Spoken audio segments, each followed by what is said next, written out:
Hi everyone, welcome to Swapna's kitchen. ఈరోజు మన కిచెన్లో అమ్మమ్మల నాటి కాలం దోసకాయ బజ్జీని నేనైతే చూపించబోతున్నానండి. ఇదేంటి, మిరపకాయ బజ్జీ తెలుసు, ఆలూ బజ్జీ తెలుసు, ఎగ్ బజ్జీ తెలుసు, ఈ దోసకాయ బజ్జీ ఏంటి వెరైటీగా అనేసి అనుకుంటున్నారా? సో మీరైతే వీడియోని ఎండ్ వరకు చూసినట్లయితే అసలు ఈ దోసకాయ బజ్జీ అంటే ఏంటో మీకైతే అర్థమవుతుంది. సో లేట్ చేయకుండా మనమైతే ప్రాసెస్లోకి వెళ్దాం, వచ్చేసేయండి. ఫస్ట్ ఇక్కడ మనం 2 దోసకాయలని తీసుకుంటున్నాము. మీరు మీ క్వాంటిటీకి తగ్గట్టుగా దోసకాయలని అయితే తీసేసుకోవచ్చండి. నేను ఇక్కడ నాటు దోసకాయలని తీసుకున్నాను. మనం తీసుకునే దోసకాయలు మెత్తగా ఉండద్దు, గట్టిగా ఉండాలి దోసకాయలు అనేవి. ఎప్పుడైనా సరే మనము మార్కెట్కి వెళ్ళినప్పుడు గట్టి దోసకాయలని చూస్ చేసుకోవాలి. మెత్తగా ఉన్న దోసకాయల్ని మనం చూస్ చేసుకుంటే ఏంటంటే టేస్ట్ అనేది ఉండదు, లోపల గుజ్జు అదంతా కూడా మంచిగా ఉండదండి. సో నేను తీసుకున్న దోసకాయలని అయితే మంచిగా పీల్ చేసేసుకొని వాటర్లో ఒకసారి వాష్ చేసుకున్నాను. ఇలా వాష్ చేసుకున్న దోసకాయలని మనమైతే చక్రాలుగా కట్ చేసుకోవాలి. వీడియోలో చూస్తున్నారు కదా, అలా మనమైతే అన్నిటినీ రౌండ్గా కట్ చేసేసుకొని పక్కన పెట్టేసుకుందాము. ఇలా కట్ చేసుకున్న దోసకాయ ముక్కలన్నిటినీ మనం ఇప్పుడు ఒక కడాయిలోకి వేసుకోవాలండి. ఈ కడాయిలో వేసుకున్న తర్వాత ఇక్కడ నేను పచ్చిమిర్చితో చేస్తున్నాను ఈ దోసకాయ బజ్జీ అనేది. మనకి స్పైసీనెస్కి తగ్గట్టుగా పచ్చిమిర్చి అయితే యాడ్ చేసేసుకోవాలండి. నేను ఇక్కడ ఒక 10-15 పచ్చిమిర్చీలనైతే తీసుకున్నాను. ఇక్కడ మనమైతే మంచిగా ఒకసారి పచ్చిమిర్చీలను కూడా శుభ్రం చేసుకొని దోసకాయ ముక్కలు వేసుకున్న కడాయిలోకి పచ్చిమిర్చీస్ని కూడా డైరెక్ట్గా వేసేసుకోవడమే అండి. నేను ప్రాసెస్ అనేది తర్వాత చెప్తాను, మీరు స్కిప్ చేయకుండా చూస్తేనే ఇంట్రెస్టింగ్గా ఉంటుంది ఈ రెసిపీ అనేది. అయితే పచ్చిమిర్చి కూడా యాడ్ చేసుకున్న తర్వాత ఒక చిటికెడు పసుపు, మన రుచికి తగినంత రాళ్ళుప్పు కూడా వేసేసుకున్నాను. నెక్స్ట్ ఇక్కడ ఒక 4-5 రెబ్బల చింతపండును కూడా వేసేసుకొని మనమైతే పొయ్యి మీద పెట్టుకోవాలండి. ఎటువంటి ఆయిల్ ఏమీ వేయలేదు నేను, మీరు చూసినట్లయితే. ఇక్కడ పొయ్యి మీద పెట్టుకొని ఒక్క 2-3 నిమిషాలు మూత పెట్టి మగ్గనిచ్చిన తర్వాత ఒక హాఫ్ గ్లాస్ నీళ్ళైతే పోసుకున్నానండి.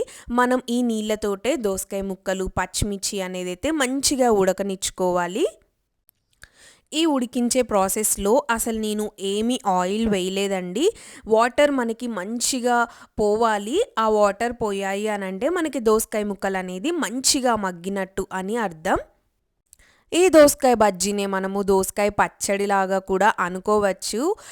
ఇది మన అమ్మమ్మల నాటి కాలంలోదండి రెసిపీ అయితే. చాలా బాగుంటుంది. ఎటువంటి మిక్సీ బ్లెండర్ లేకుండా మనము ఈ పచ్చడిని అయితే తయారు చేసుకోబోతున్నాము. 15 నిమిషాల్లో అయితే మనకి యమ్మీ యమ్మీ దోసకాయ బజ్జీ అయితే రెడీ అయిపోతుందండి. వాటర్ కూడా ఆల్మోస్ట్ పోయాయి.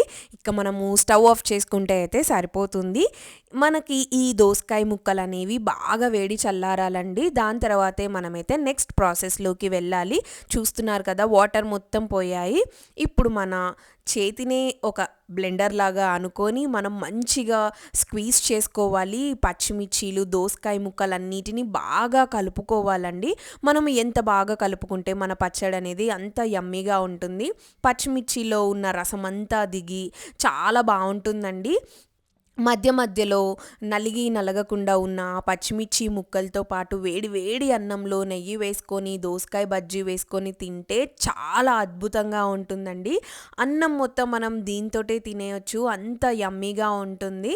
మీకు ఒకవేళ మీ అమ్మమ్మ వాళ్ళు కానీ ఎవరైనా ఉంటే ఒక్కసారి వాళ్ళని అడగండి ఈ రెసిపీ వాళ్ళు ఎలా చేసేవాళ్ళో ఏంటి అనేది. ఈ దోసకాయ పచ్చడి కూడా మనమైతే చాలా రకాలుగా చేసుకోవచ్చండి. ఇదే ప్రాసెస్లో మనమైతే బీరకాయతో చేసుకోవచ్చు, వంకాయతో చేసుకోవచ్చు, బెండకాయతో చేసుకోవచ్చు. చాలా బాగుంటుంది వాటితో కూడా. నేనైతే డెఫినెట్గా ఆ వీడియోస్ కూడా పోస్ట్ చేస్తాను మన ఛానల్లో. చూస్తున్నారు కదా, ఇలా మొత్తం మంచిగా మన చేతితోటే స్మాష్ చేసేసుకొని పచ్చిమిర్చి దోసకాయలని ఇప్పుడు ఇంకా మనమైతే పోపు పెట్టేసుకోవడమే అండి. కడాయి పెట్టుకొని ఇక్కడ నేనైతే ఒక 4 టేబుల్ స్పూన్స్ వరకు ఆయిల్ వేసాను. మనకి ఆయిల్ మంచిగా ఉంటేనే పచ్చడి అనేది చాలా బాగుంటుంది. ఆయిల్ బాగా వేగిన తర్వాత తాలింపు గింజలు వేసుకున్నాను. అలాగే హాఫ్ స్పూన్ జీలకర్ర వేసాను.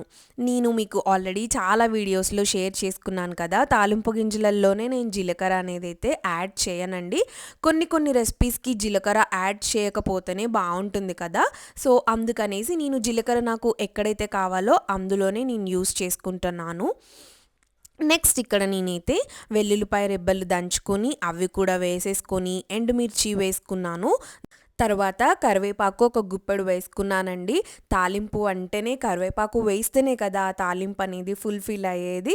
సో మన తాలింపులో చిటికెడు పసుపు కూడా వేసేసుకొని మొత్తం మంచిగా వేగిన తర్వాత మనము ముందుగా ప్రిపేర్ చేసుకున్న దోసకాయ ముక్కలనైతే వేసేసుకోవడమే అండి. ఇప్పుడు ఈ తాలింపులో మన దోసకాయ ముక్కలు అనేవి మంచిగా ఫ్రై అవ్వాలి. ఒక్క 5-10 నిమిషాలైనా కానీ తాలింపులో బాగా వేగిందనుకోండి చాలా యమ్మీగా ఉంటుంది. ఈ టైంలో మీరు సాల్ట్ అయితే ఒకసారి చెక్ చేసుకోవచ్చు.